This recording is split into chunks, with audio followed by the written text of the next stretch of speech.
Congressman Tampunting. Next person to ask question is Representative Tupay Luong. He is not around. Thank you, Mr. Chairman.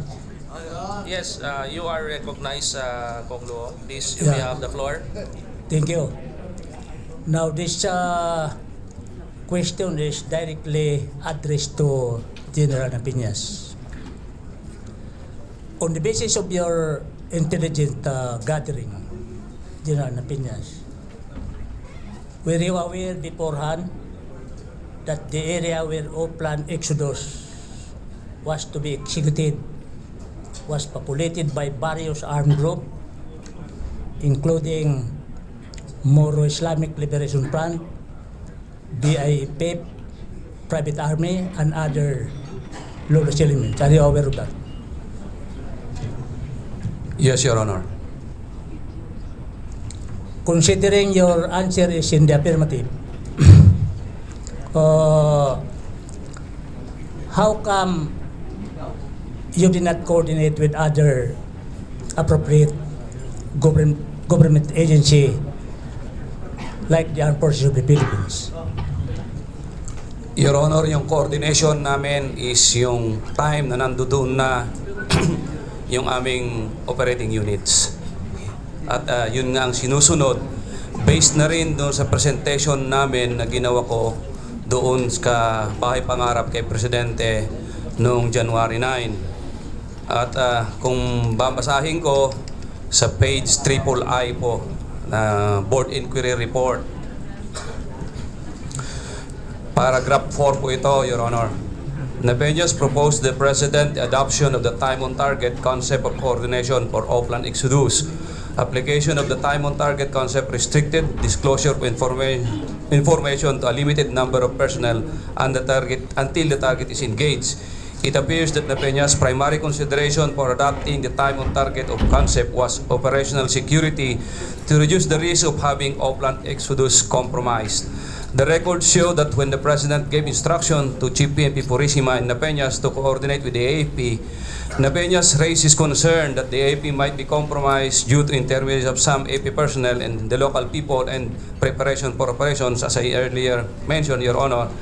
He cited previous sub-operations against same HPTs that were coordinated with the AFP. Suspended, Chief PNP Purisima and Mendez shared the qualms of Napeñas. When Napeñas proposed to the President the adoption of time-on-target concept for Oplan Exodus, the President remained in silent. Yun po yung hindi na siya sumagot. At to me, that is a sign na pagka hindi ka sumagot na nagbibigay ako ng suggestion that calls for a comment, that is, to my impression, a sign of approval, Your Honor. Now, considering the sensitivity of the area, Mr. Chairman. Yes, the Honorable Secretary Rojas. Mr. Chairman, with the indulgence of Congressman Tupay Luong, hindi ko maaaring palagpasin na hindi magkomentaryo dito sa sagot ni General Napeñas. Dahil nag-interpret siya sa salita o pagkawala ng salita ng Pangulo na may ibig sabihin ito. Pero alam po natin kung ano ang facts. Ang facts ay, ang huling utos ng Pangulo ay i-coordinate nyo ito sa AFP. Number 1. Number 2, malinaw din sa sinabi ng Pangulo na hindi na ang koordinasyon ay dapat may sapat na oras para ma-implement or ma-operationalize ang koordinasyon. Halimbawa po, sa kay Congressman Tupay Luong, iba yung dadating na lang ako sa Sulu Airport at magsasabi, kung Tupay, nandito ako. Iba yun sa 3 days before, 4 days before, sasabihin ko, kung Tupay, bibisita ako sa Sulu. Maaari ba? Ganito, ganon, ganon, ganon. Hindi ho ba? So, malinaw sa Pangulo at ito yung inutos niya. Ang overt act na pag-utos na i-coordinate ninyo ito sa AFP na may na may kasama pang dapat with timeliness ang siyang iniutos ng Pangulo. Mr. Chair. Excuse me, I have the floor, Mr. Chair. Mr. Chair. No? So, hindi Can, ko maaaring... the Honorable Secretary must continue, and later I will go to Honorable Sarate. Please do proceed with your answer. Thank you. Mr. Chair, malinaw na yun po ang nangyari. Na nagkaroon ng sariling interpretasyon si General Napeñas ay sa kanya po yun. Pangalawa po, sinabi rin po ng Pangulo na sabihin ito sa OIC ng PNP na si General Deputy Director General Espina. Hindi rin nangyari ito. So, gusto ko lang ilagay sa record muli, no? Ilang beses na rin nasabi ito sa iba't ibang mga venues. Hindi naman fair na magkaroon ng ganitong interpretasyon na hindi ako magsasalita tungkol doon, Mr. Chairman. Maraming salamat po. Thank you, Honorable Secretary Rojas. But before I recognize Congressman Sarate, let me first finish with the time of the Honorable Gentleman from Sulu. Kasi matapang. Okay, another question. You just answered me with yes or no, General Napiñas. Do you agree with me that the lack of these three words, coordination, cooperation, collaboration, it caused the loss of lives of so many people, including the 44? No, Your Honor. Why?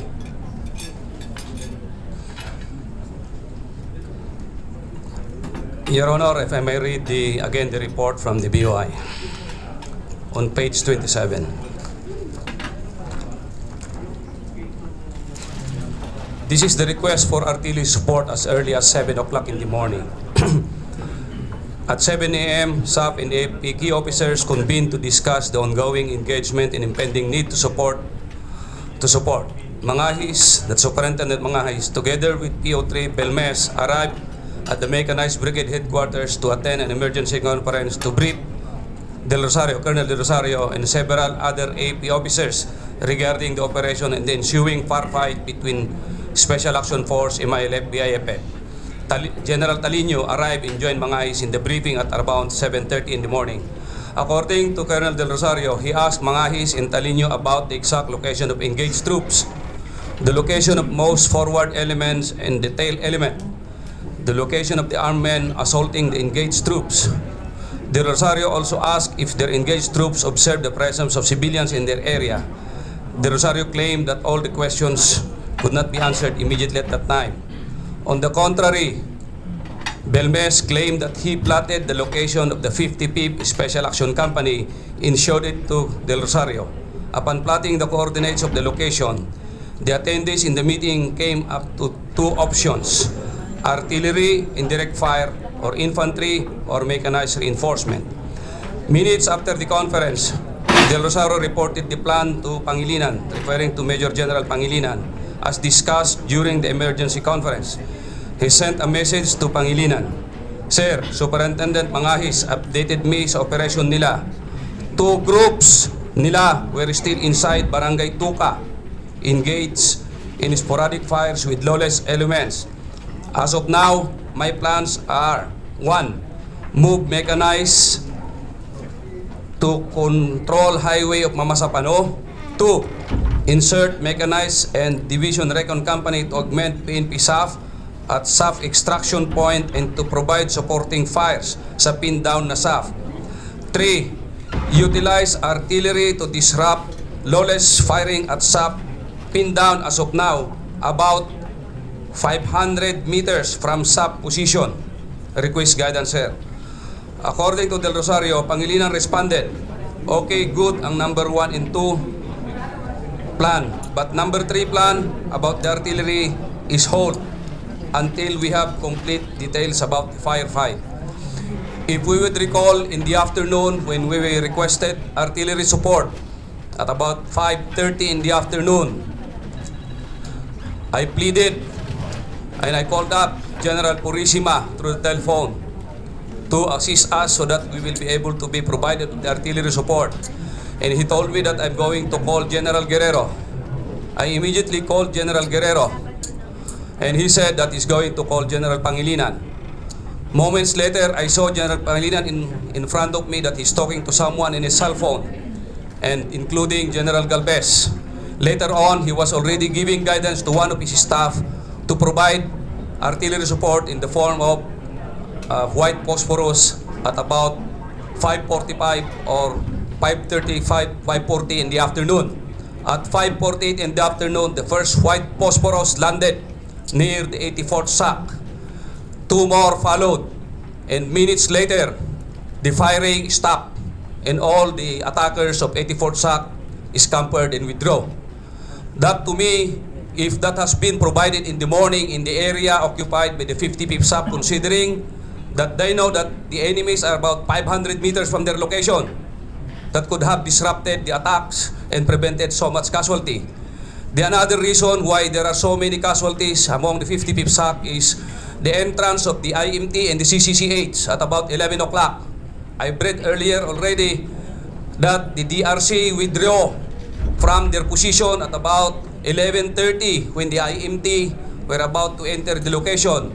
We were also given the guidance to hold our ground, not to reinforce or move forward, because that may cause again a misunderstanding from the side of the MILF that our enforcement are still ongoing despite of the ceasefire being done by the IMT and the CCCH. Ironically and unfortunately, the PNP SAF ceasefire, but it was unilateral.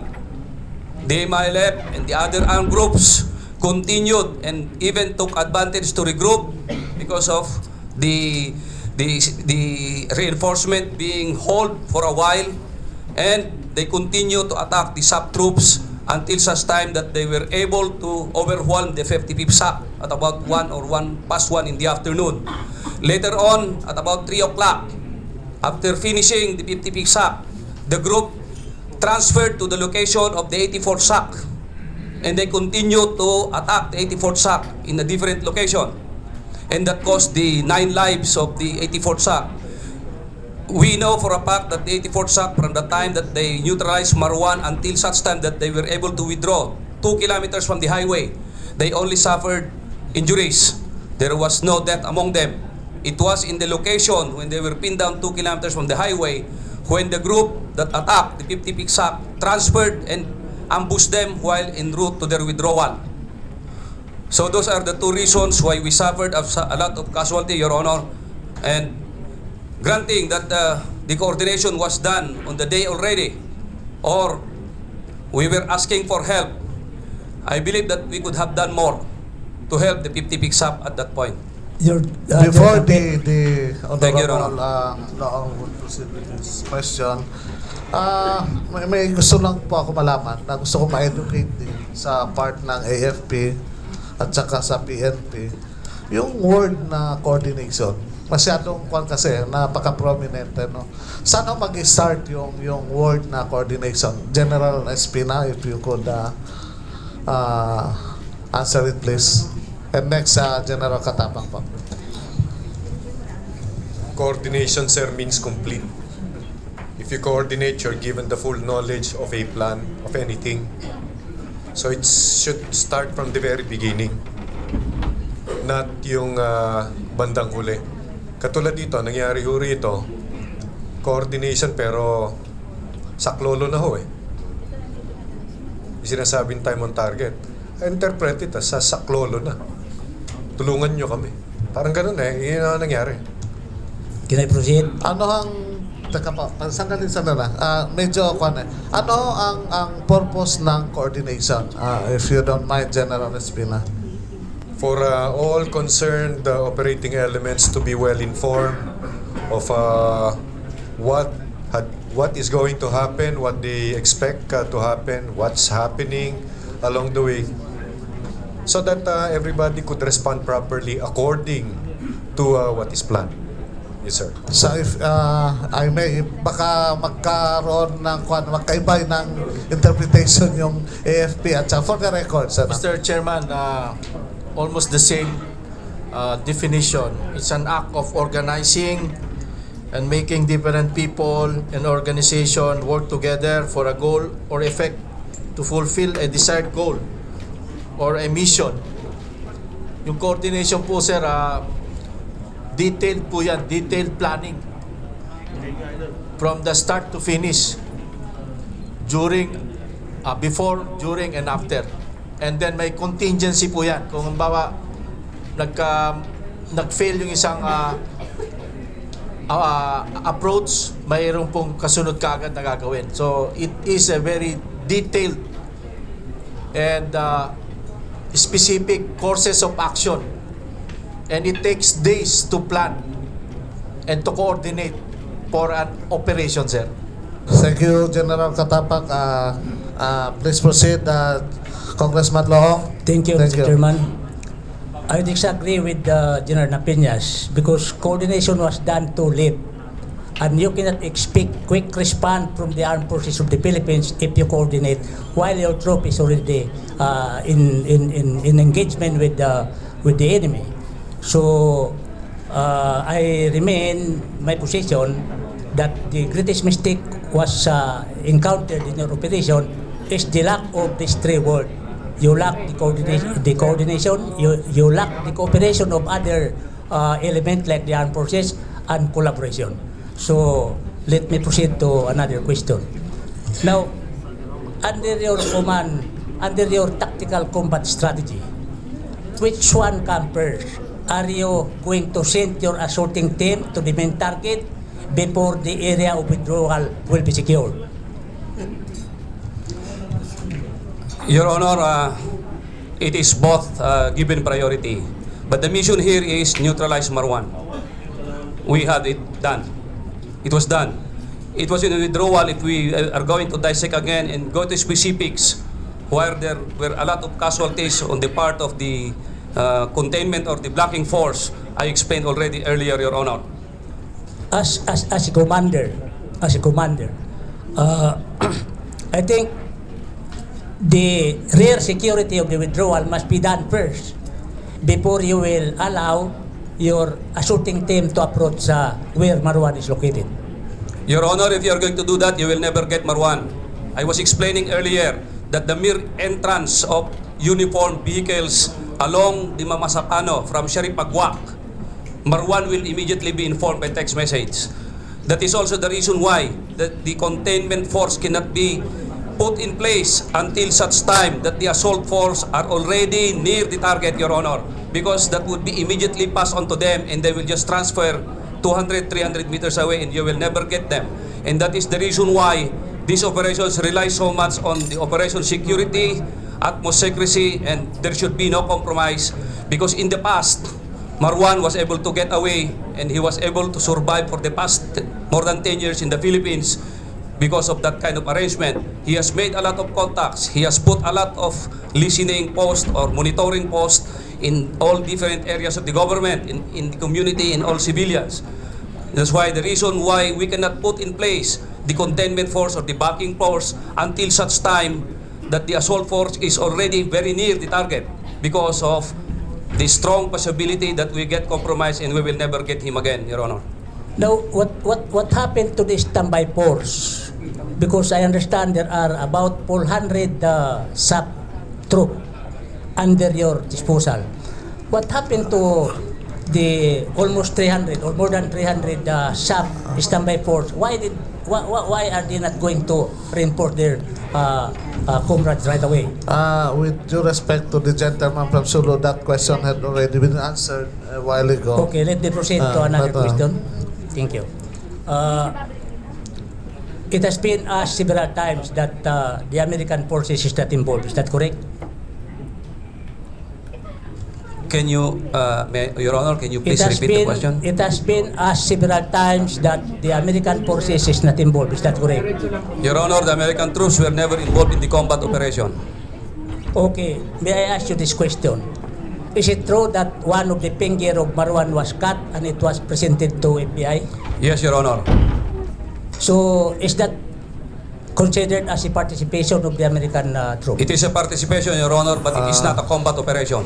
May I also again remind the Honorable Gentleman from Sulu Okay, that's all, that it Mr. was Chairman. Thank you. already substantially explained by the General Napeñas as to the finger of the subject or Marwan. Thank you.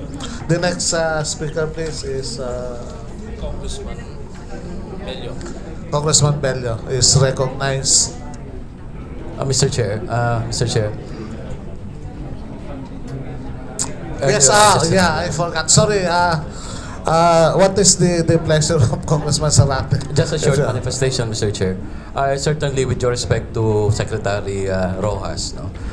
General Napiñas has all the right to express his interpretation of things, no? And precisely the purpose of this investigation is to know the mind of General Napiñas when that operation was conducted. And if the Secretary, as the superior of General Napiñas, will continue to caution him not to make such an interpretation of things, then I think that something is wrong there, no? And precisely that's the reason why we want to also propound direct questions supposedly to President Aquino, for President Aquino to give his interpretation of things and not for the Secretary, because he was not also present when General Napiñas met with President Aquino. So that's just a manifestation, Mr. Chair, so Thank you, to put these things in proper Okay, perspective. thank you, Congressman Sarate.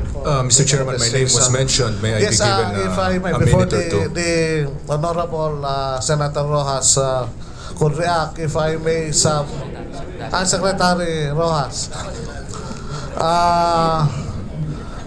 I think kung titingnan naman yung statement ni Senator Rojas, ni Secretary Rojas, ni Secmar, mukhang hindi naman na-intimidate si General Napeñas, and he continues to explain things substantially and orderly.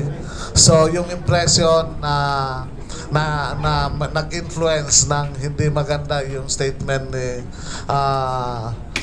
Secretary Mar ay hindi naman ganon ka-effective.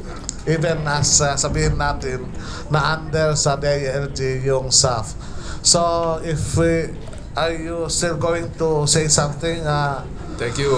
Yes, please. Thank you, Mr. Chairman. Mr. Chairman, my statement was for the purpose of establishing facts. There may have been in the statements of General Napeñas an undue inference or an undue unintended consequence of a conclusion that the President acceded to whatever was being suggested by General Napeñas. He is entitled to his opinion.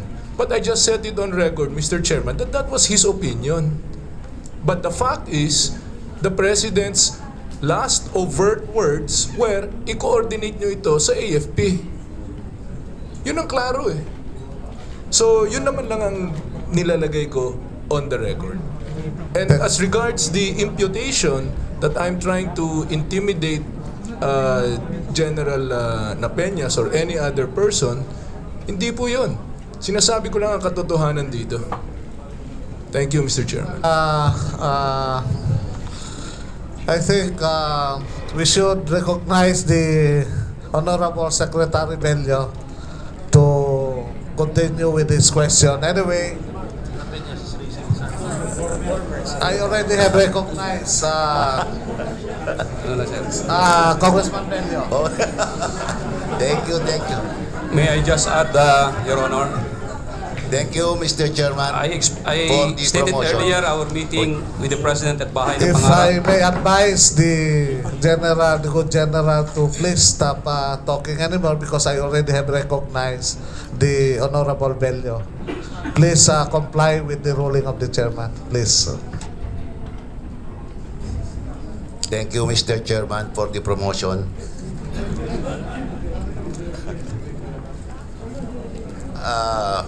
Mr. Chairman, I would like to address this to either General Napeñas or General Magalo. Tama ba yun, Magalo? Magalong. General Magalong or General Napeñas, have you read the report of the Senate Committee?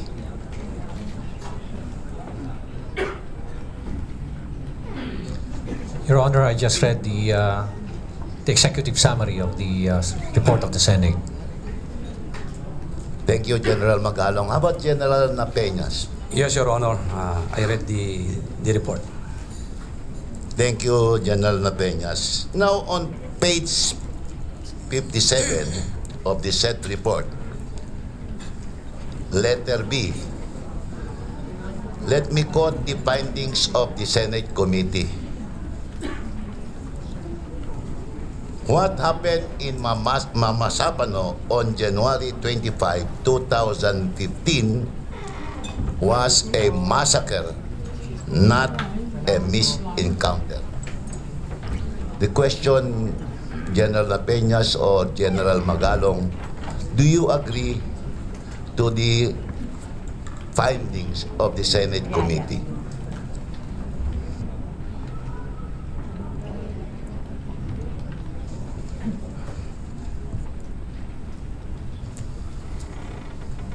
Mr. Chair, Your Honor, as chairman of the Board of Inquiry, we would rather refrain from coming up with a conclusion of law and would rather state that there was an armed engagement between the MILF, BIFF, between armed groups as against the SAC troopers. Thank you, General Magalong. Although I disagree with you when you say that this question requires a question of law. What I am asking from you, General Magalong, is a question of fact. Was it a massacre or a misencounter?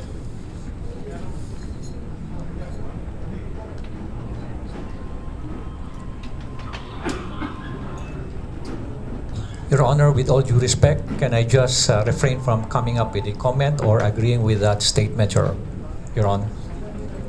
Thank you, General Magalong. I respect your right. But may I go to General Napeñas? Yes, Your Honor.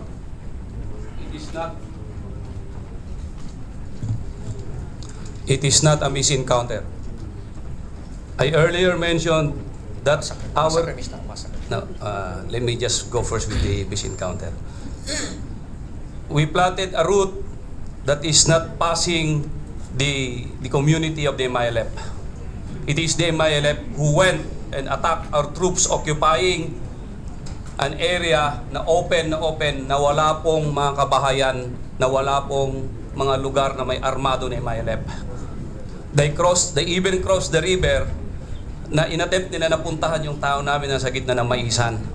Yung misencounter, Your Honor, that would last only maybe maximum na yung 30 minutes, hindi yung inabot ng maghapon. It is a massacre, Your Honor, buhay pa. Nakita dun sa video. At nasabi na rin kanina na lumabas na rin doon sa forensic examination na binaril sa malapitan. Yung video na nakita noon, buhay pa yung tao, binaril. So massacre yun, Your Honor. Thank you, General Napeñas. But I recall, General Peñas, that a few days after the incident, you were quoted as saying that your forces killed more than 100 MILF fighters. Is that correct? 250. Were you quoted accurately, General Peñas? Yung statement na binigay ko, Your Honor, they were able to put down yung more than yung number na sinabi nyo. When we put down, ibig sabihin, tinamaan, natumba, hindi ibig sabihin na patay na, Your Honor. In fact, we have a very lengthy discussion with the operating units. Tinanong namin mismo sila kung ilan yung tinamaan or napatay nila. Very candid yung sagot. Sir, hindi ko masabi na patay yung tinamaan ko, pero definitely nakita ko na tumumba. Pero malaman natin kung buhay o patay, hindi natin magagawa yan, Your Honor. So yung number na yon, it is not killed. it is yung casualty or yung na-put down sa mga kalaban, Your Honor. Assuming, General, that your forces tinamaan mga 250, which does not necessarily mean na pinatay, would you agree with me if I tell you that your narration constitute badges of any misencounter or encounter rather than a massacre? Dahil paano mo naman masasabi na massacre na nakatama ka rin ng 250 na tao? Sa mga tweet, encounter yun, hindi po ba? Sabi ko nga kanina, Your Honor, massacre yun dahil binaril na malapitan at buhay pa, pinatay pa. Yung sinasabi nyo ng encounter, Your Honor, I agree with you. During the firefight, there is no massacre there. But I'm referring to yung buhay pa na pininis at saka yung buhay pa na binaril, yun ang massacre, Your Honor. Okay, although I do not agree with your position, General, I respect your position. Now, Mr. Chairman, may I be allowed to address my question to the Honorable Professor Miriam Defensor, oh no. Miriam Coronel Ferrer. Please, proceed.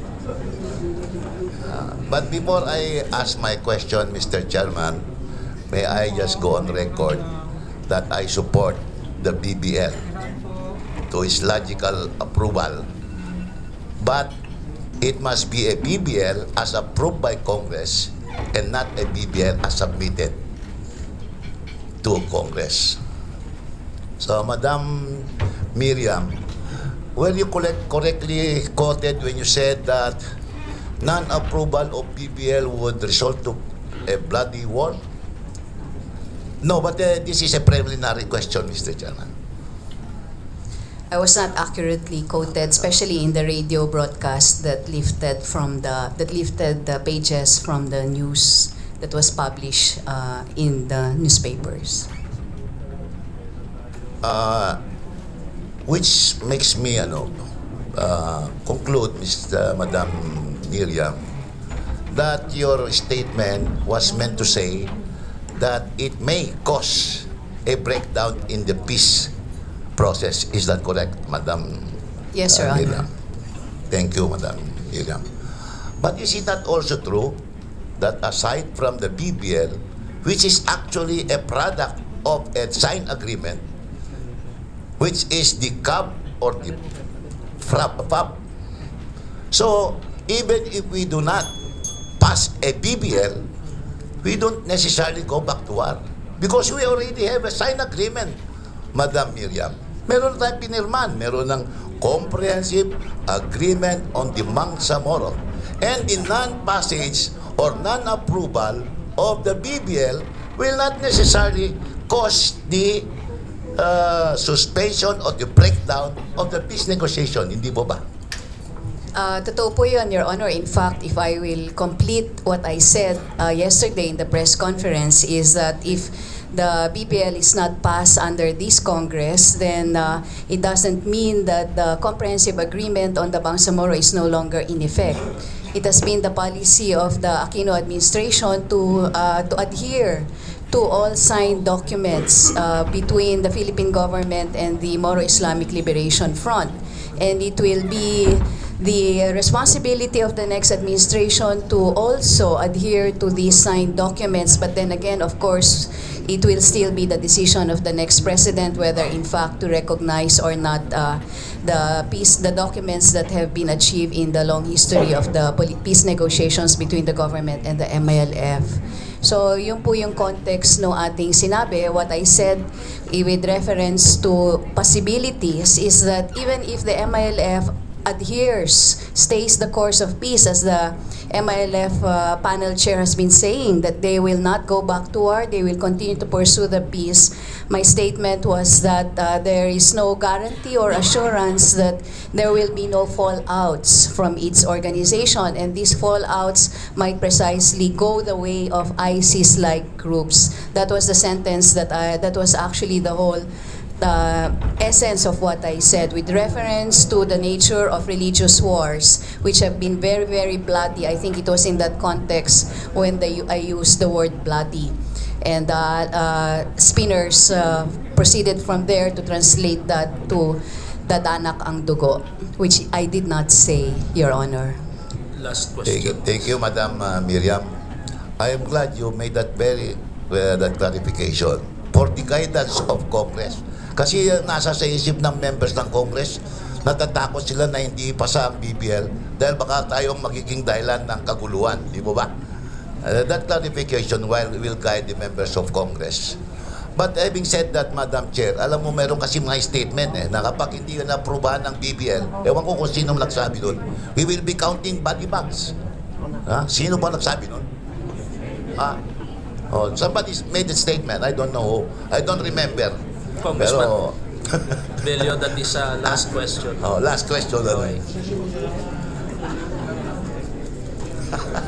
Yo, Sir, one last question. Okay. Kay Kwan pa rito kay Madam Miriam. Kasi dun sa, again, from the report of the Senate, meron pong sinasabi,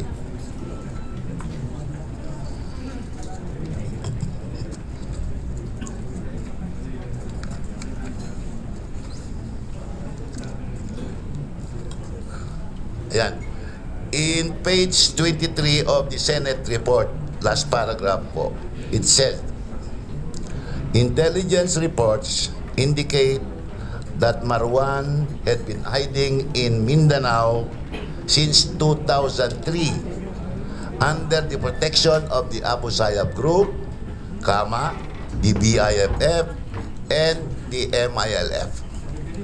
Now, in reference to a joint communique signed in 2005, there was this ad hoc joint action group that was created. And its mandate is to coordinate, monitor, and disseminate information between and among the armed forces of the Philippines, AFP, and the PNP for the government, and the BIAF for the MNLF, to effect the apprehension and arrest of the identified criminal elements within the MILF areas, bar communities. Hindi po ba ito isang violation ng communique na ito, yung hindi pagre-report ng MILF tungkol sa presence o yung tungkol sa paghuhuli o pag-apprehend kay Marwan, who is found per intelligence report dun sa areas controlled by the MILF? Your Honor, I would refer to the findings of the IMT on that matter, which is on the matter of ceasefire violation pertaining to providing sanctuary to criminal or terrorist elements. The IMT found that organizationally the MILF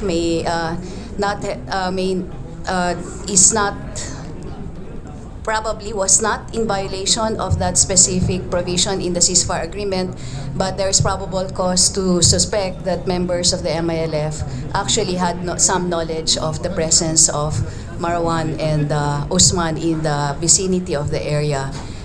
Then that is the finding of the IMT. But if our adjunct chair can also make further comments on this matter, then General Orense is here. Can the place, the General could add to the statement that was made by the chair of the peace panel? Yes, Your Honor, I agree po kay Professor Pere, kay Chairman, because yung nga po, batay po sa mga napagkasunduan during the joint communique, the MILF and the AFP had to put up an ad hoc joint action group to be able to speed up the apprehension of criminals and kidnappers. Ang purpose po nito is for the peace and development of the areas in Mindanao, para doon sa mga areas ng MILF, para ma-hasten po yung peace and development. Because the presence of kidnap for ransom groups and other lawless elements could hamper it. Now, with regards to that question, I agree, sir, considering the fact that hindi naman talaga sakop ng lawig ng influence ng MILF yung individual members.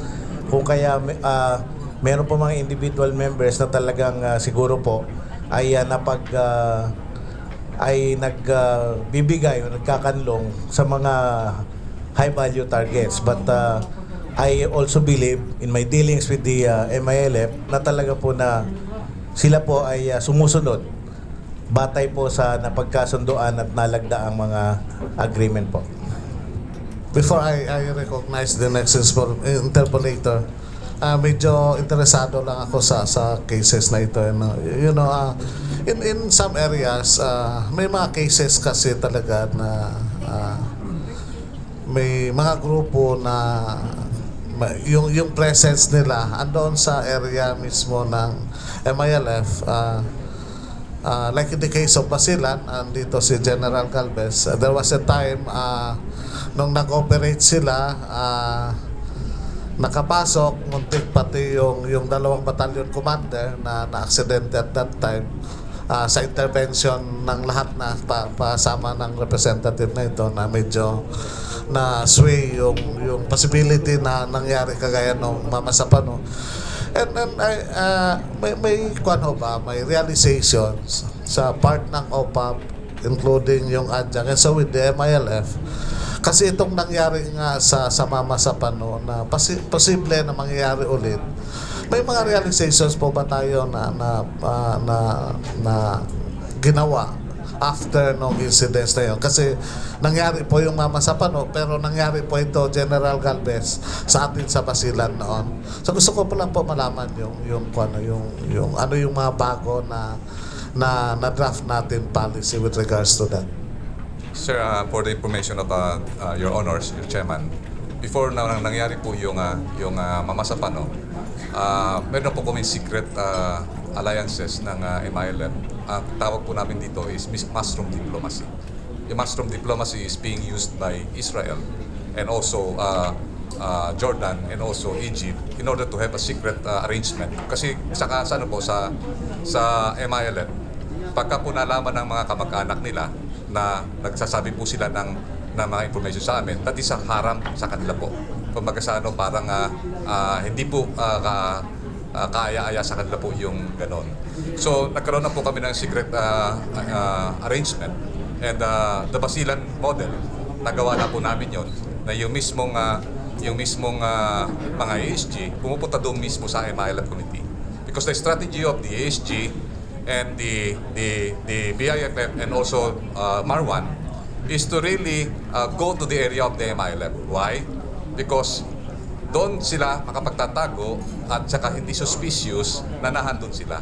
Secondly, pagka nagkaroon ng kwentro, ang MILF ang tatamaan.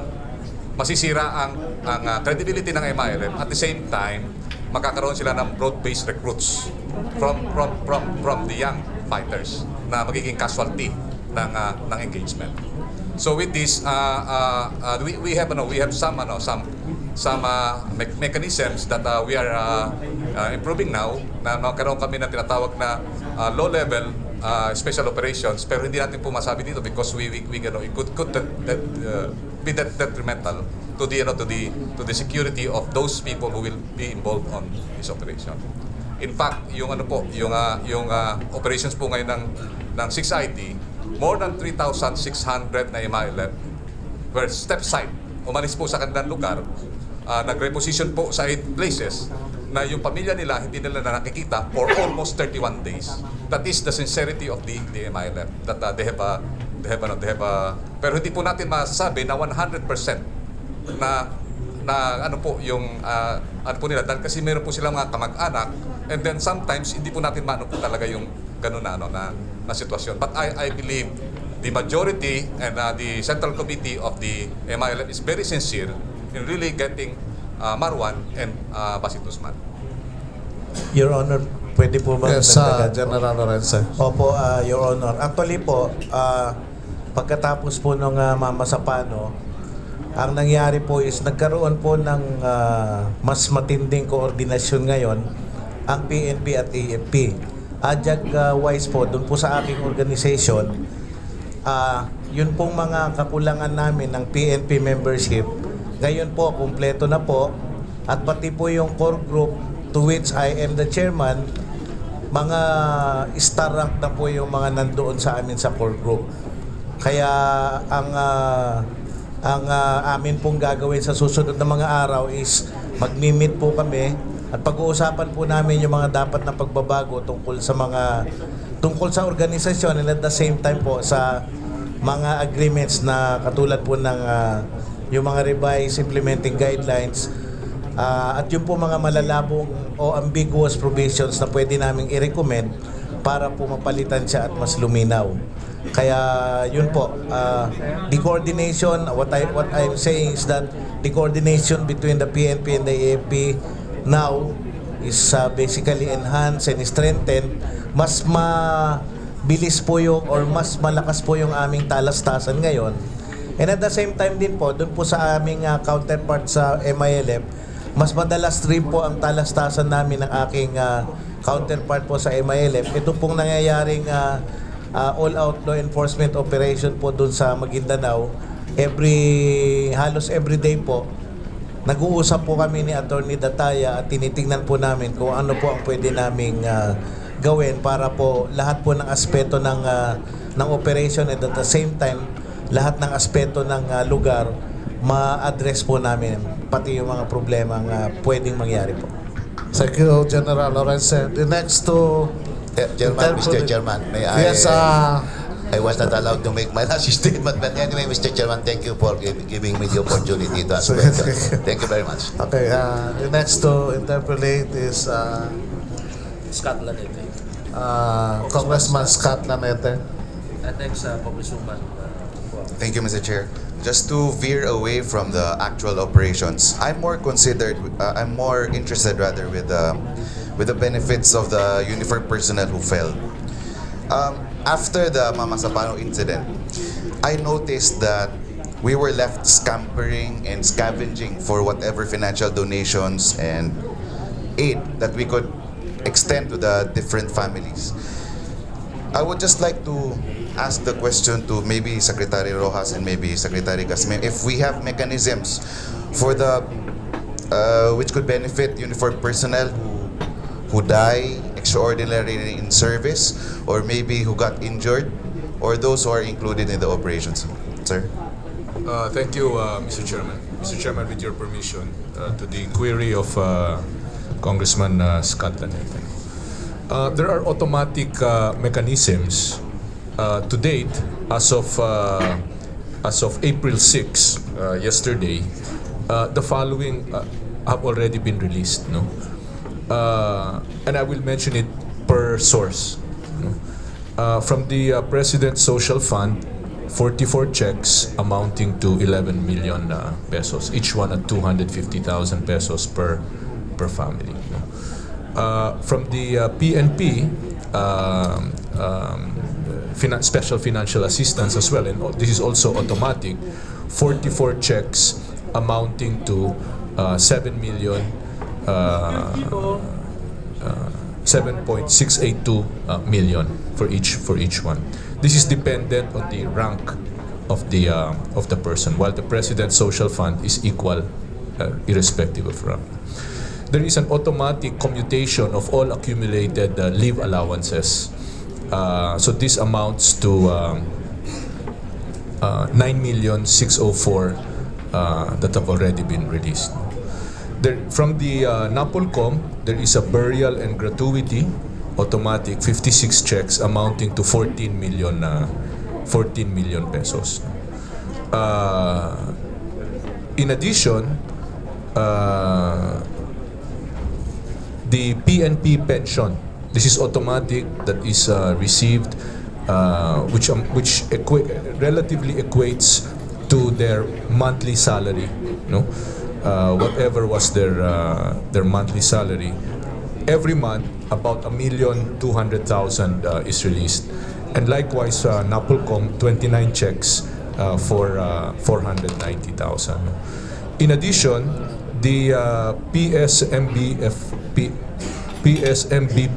MBFI, which is a financial, it's a private, non-PNP, it's non-government, 44 checks amounting to 24 million pesos. This is yung hulugan nila ito sa association, no, sa Savings and Loan Mutual Fund, Mutual Benefit Fund Association. The province of Cavite, in particular the city of Dasmariñas, Cavite, using city funds, coursed it through the, got the information from the PNP, and we gave them the names and the ATM numbers, and we understand that they made a donation, the city of Dasmariñas, Cavite, of 3,100,000. Also, the Senate of the Philippines gave a donation. They also got the names and ATMs from us, amounting to 5 million pesos. They gave it to the 44 to the families of the 44 killed in action, 15 wounded in action, plus the 15 survivors, and coursed it directly to the land bank. No? So in total, roughly 76 million pesos has already been released as of yesterday. No? Mr. Chairman, Congressman Lanete, no? I make this information available only as a matter of record. No? Hindi mapapantayan ng kahit anong financial assistance yung sakripisyo na ibinigay ng 44 na SAF heroes. No? Pumasok sila doon sa isang mapanganib na operasyon, buong loob nilang ginampanan ang kanilang tungkulin. As I said in an earlier statement here at the House, they accomplished their mission, they got their man. Lamang nga na marami ang nalagas sa kanila. So, ginagawa ng pamalaan ang lahat para sa kahit papanong paraan ay mabawasan yung paghihirap, no? At least yung physical na paghihirap ng kanilang mga pamilya. These benefits that I mentioned, Mr. Chairman, are the financial benefits that are due them, excluding the Senate, the Dasmariñas City, Cavite. I understand the House of Representatives also took a collection, although we don't know the amount. We just provided the names and ATMs ng mga pamilya, no? At saka yung personal mutual benefit, depende sa bawat trooper yan kung ano yung contribution nila, no? But all the rest are due by law. At dagdag pa doon, yung kung anumang tulong na ibibigay sa tuitions, sa state universities and colleges, sa housing, lalo na doon sa mga areas na merong NHA na locations, at sa iba pang mga tulong na kahit wala sa reglamento or wala sa batas, ay ipinagkakaloob, no?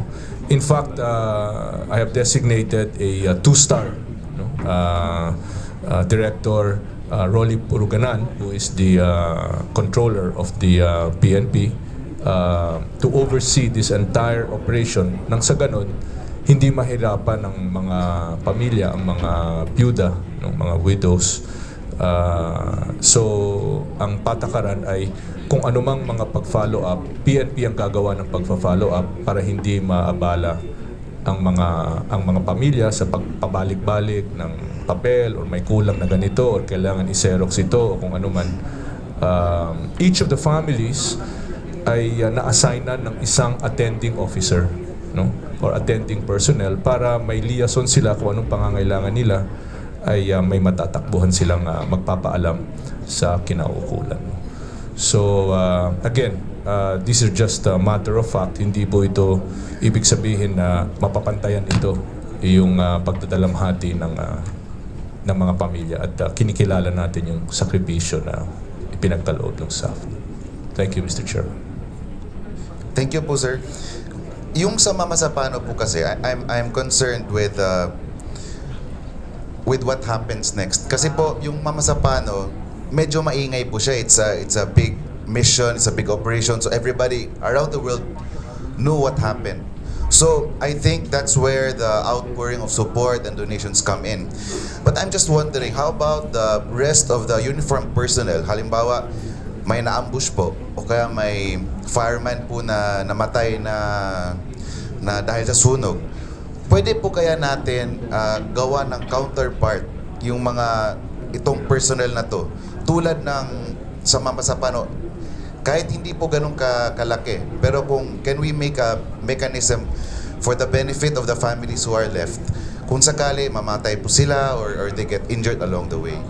I think it's most prudent, lalo na ngayong panahon, kasi ito yata yung concern ng mga madaming mga uniformed personnel natin on how the government can take care of them well, on how the government can support them. And I think aside from the obvious po na we increased their salaries, I think one of the mechanisms is to increase benefits for injuries or deaths, of course subject to any investigating body. What do you think about this po, Secretary? Well, we would appreciate any act of Congress na makakatulong at maipurmal itong tulong or ayuda na binibigay sa mga nasawi, lalo na in the line of duty, no. Tama po kayo, bombero, police, jail guards, mga mapanganib na trabaho ito at hindi maiiwasan na nalalagay sila sa danger or sa risk of loss of life or injury. So kung ano man ang ipagkakaloob ng Kongreso, then we will appreciate, no?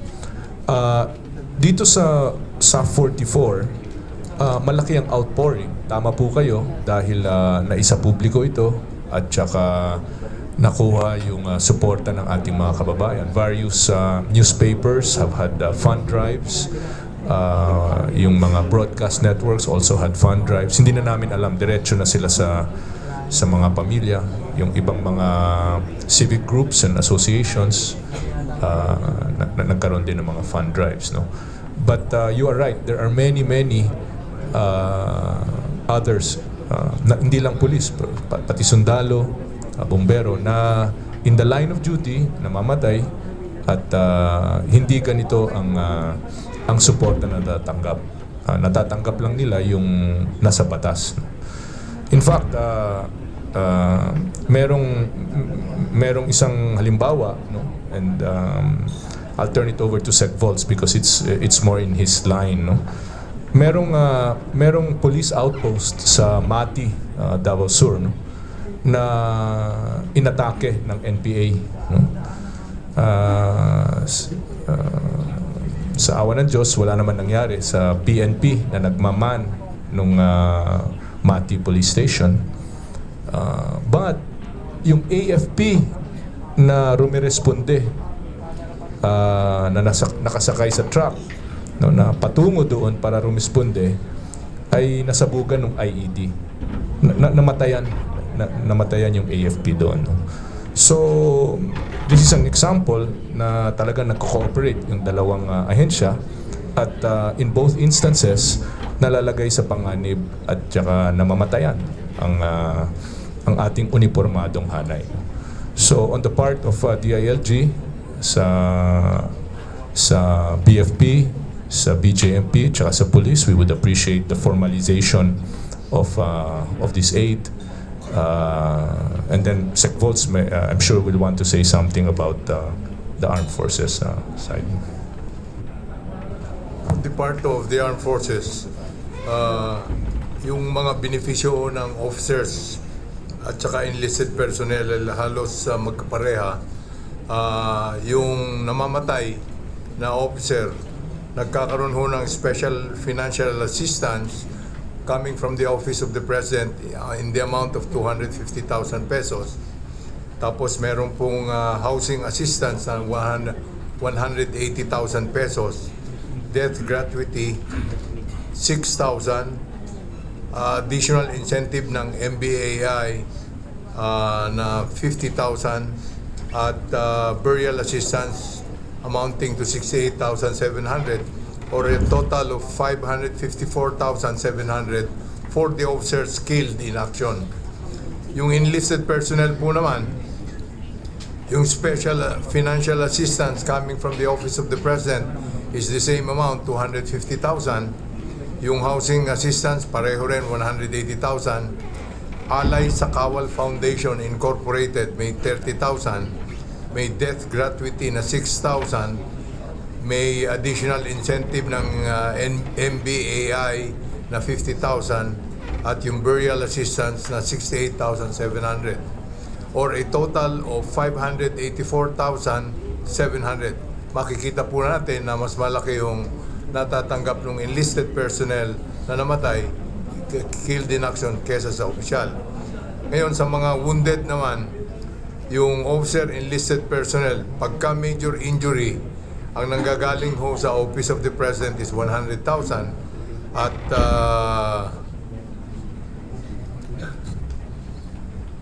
minor injury naman ay 50,000 pesos. Ito po ang mga benepisyong natatanggap ng ating mga kasundaluhan both sa officer and the enlisted corps. Thank you po, sir.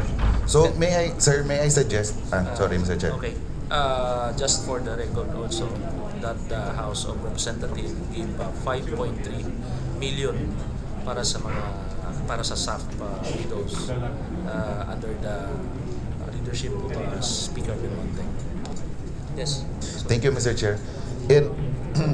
In that effect, may I suggest that this body maybe convene because this is of this committee hearing is for the aid of legislation. May we study the benefits and mechanisms involved for those uniformed personnel killed, wounded, or even joined in action, so that we can have a comparable benefit mechanism as to the Mamasapano fallen heroes. In the same way, may I also suggest that this body study also reparations for victims, not uniformed personnel who died in the clash for humanitarian purposes, victims for armed conflicts and the like. Thank you, Mr. Chair. Thank you, Mr. Secretary. Thank you very much, Congressman Lanete.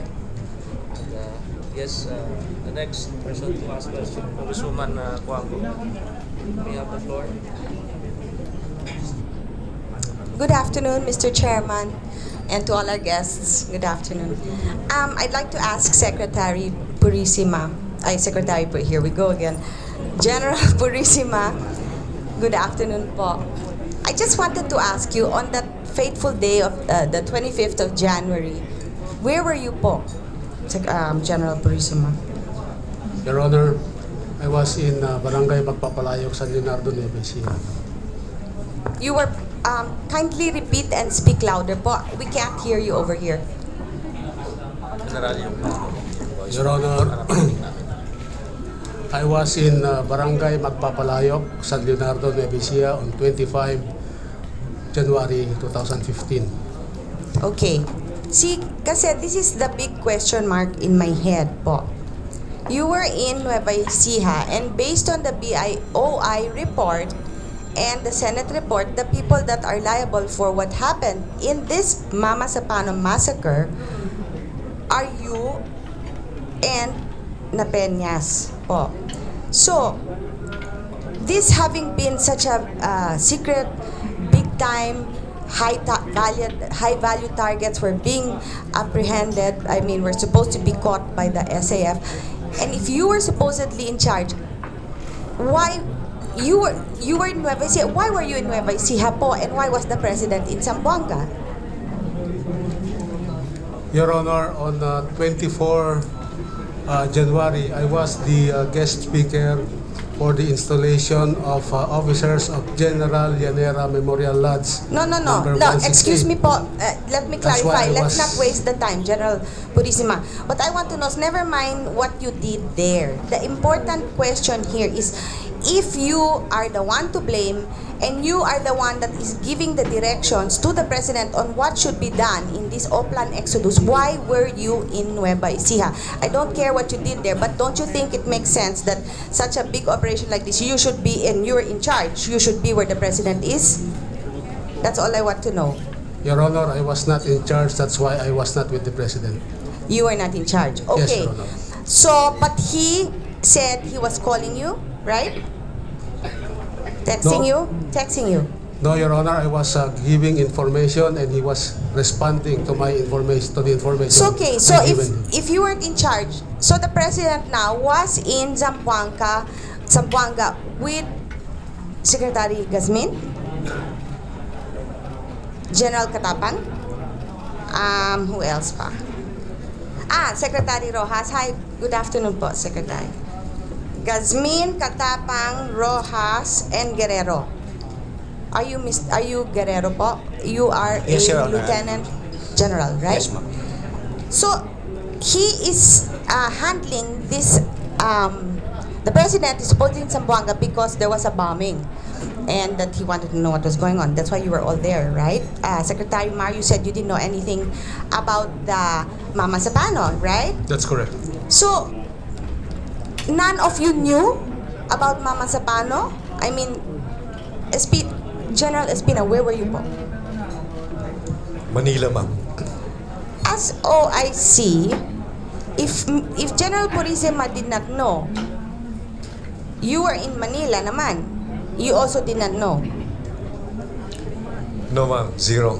Zero knowledge. So, if General Purisima is to be believed, so this was only between what is this? Napeñas is what? General din. So General, it was only, so General Purisima, let's have this clear, okay? So this means this Oplan Exodus was only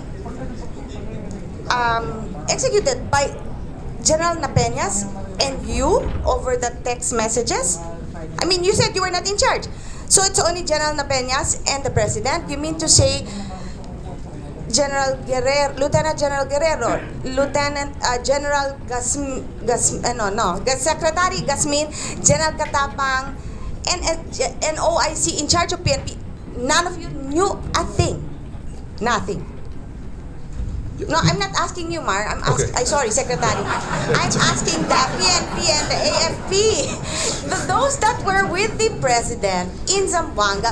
I know, Secretary Mar, obviously you were there because of the bombing, okay? That I understand. And I believe you, and you say you didn't know. But I cannot believe that, okay, General Katapang's in Nueva Ecija, but he's the one being texted. Oh, very good, class, very good. You got it right. Purisima is the one in your Nueva Ecija. Okay, so what's your comment about that, General Purisima? I'd like to know what you really, really think. Why was he texting you, asking your advice when he is surrounded by, my God, the cream of the crop of the PNP and the AFP? And they all didn't know anything? I want to know, what do you think of that? What's your comment? Your Honor, Mr. Chair, at 5:45 in the morning, I had texted the President informing him of the operation in Mamasapano. But you are not in charge. I was not in charge because that was the information given to me by Police Director Napeñas at about before 5:45, about 5:41 maybe, when he called me early in the morning to inform me that they have already jumped off. Actually, he has texted me at 4:30 in the morning, but I was not able to read that, Your Honor.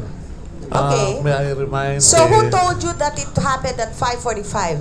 Oh. I already... Madam Congresswoman, may I remind Chairman, that Mr. you Chairman, already sorry. have 1 more minute left. Okay. Okay.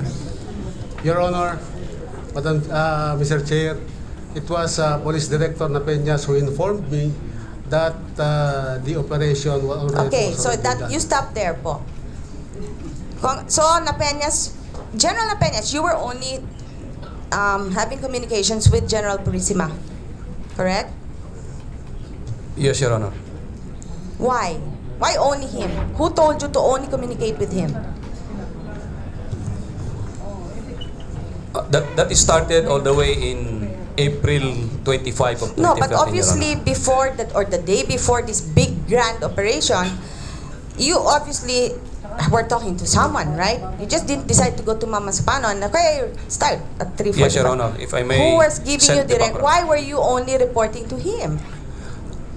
A week before the operation, Your Honor, I recommended to General Purisima that there will be 2 windows that will be used in the operation. The first is before the papal visit, and the second one is after the papal visit. That's from the 20 up to the 26. Okay. Let me just. We only have less than a minute. I still want to ask them how come they don't know anything. Okay, you stop first, po.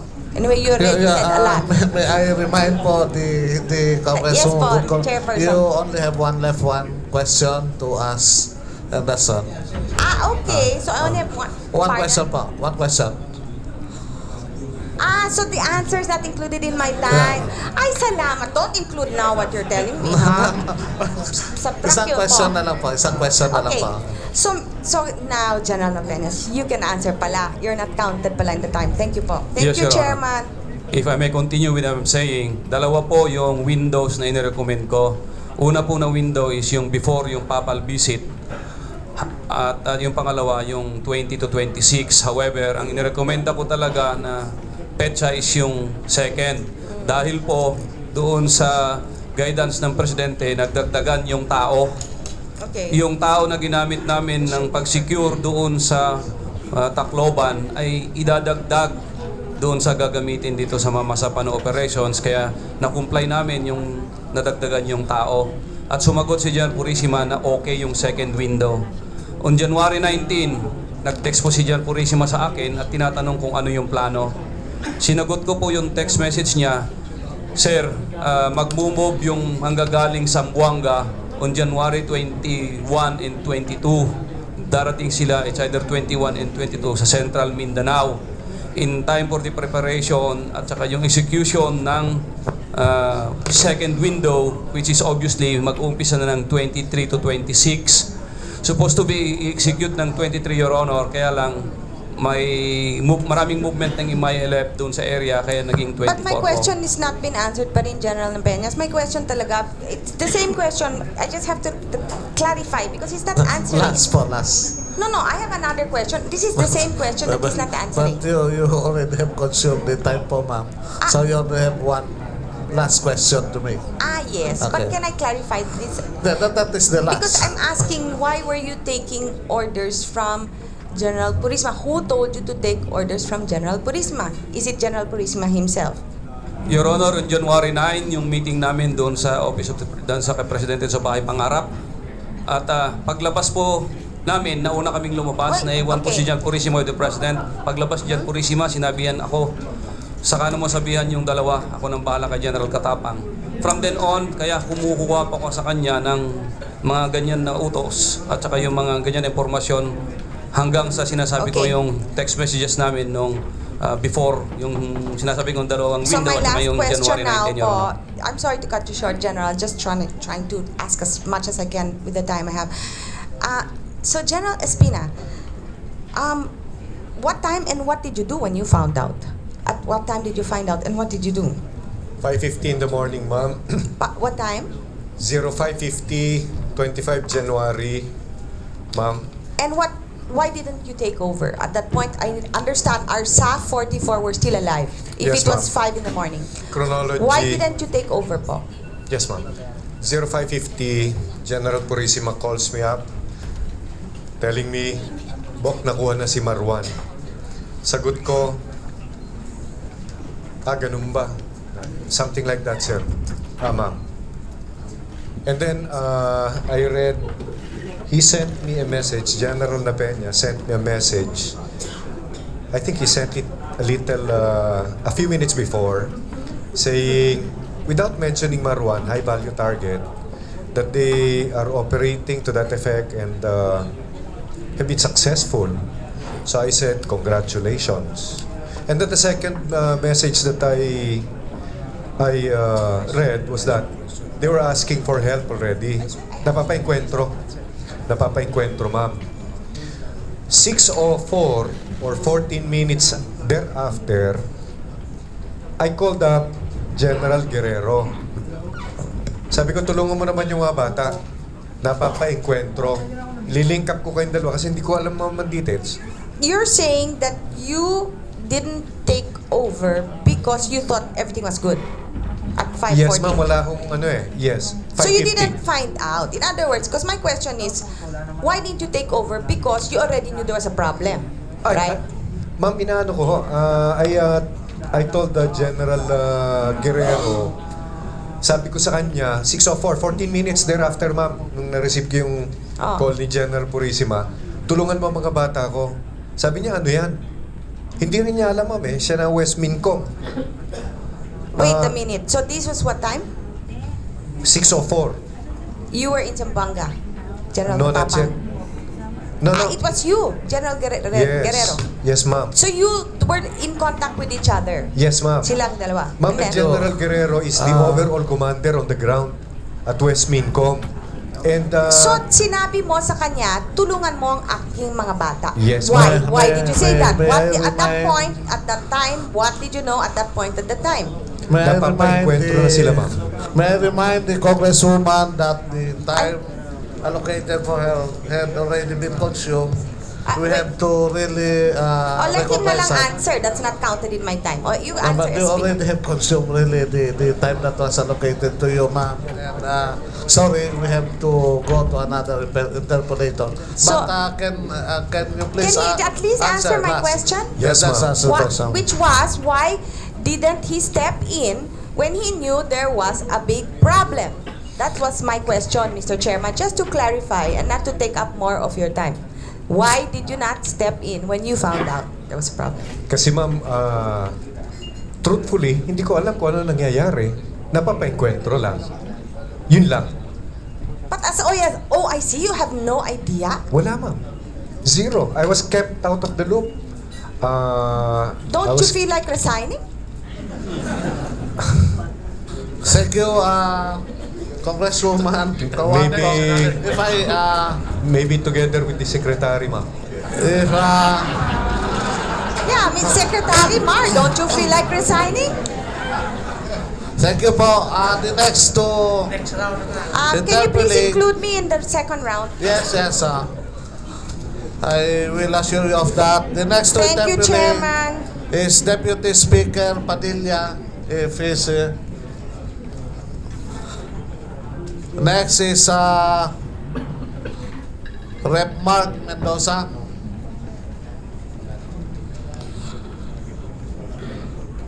Rep. Acharon of General Santos City. Rep. Arthur Robes. Lucy Torres, of course, wala rin yata na. Parang wala Hindi ko na. And next is Rep. Pagdilaw. The next to interpolate. Thank you. Thank you very much, Mr. Chair. First time lang. Good afternoon. Before I proceed with my interpellation, Mr. Chair, let me just congratulate the PNP, particularly the PNP staff for a successful operation. They were able to account for a most notorious wanted international terrorist. So I think they deserve to be commended, although they paid a high price, and we also want to express our sympathies to the families of those who contributed their lives so that this operation will proceed as smoothly as possible and as successful as it was conceived. Anyway, let me now proceed to my questions, Mr. Chair. First, I'd like to address this question to General Napeñas. The Operation Exodus was purely a SAF operation. Would you consider that? No, Your Honor. The intelligence group was involved in the intelligence portion of the operation, Your Honor. Okay, so except for the intel portion, largely it is an entirely SAF operations, especially the implementation on the ground. Yes, Your Honor, except that there will be coordination, as we call it, as it appears in the task coordinating table that I submitted, that it appears in the O plan, that the other units of the armed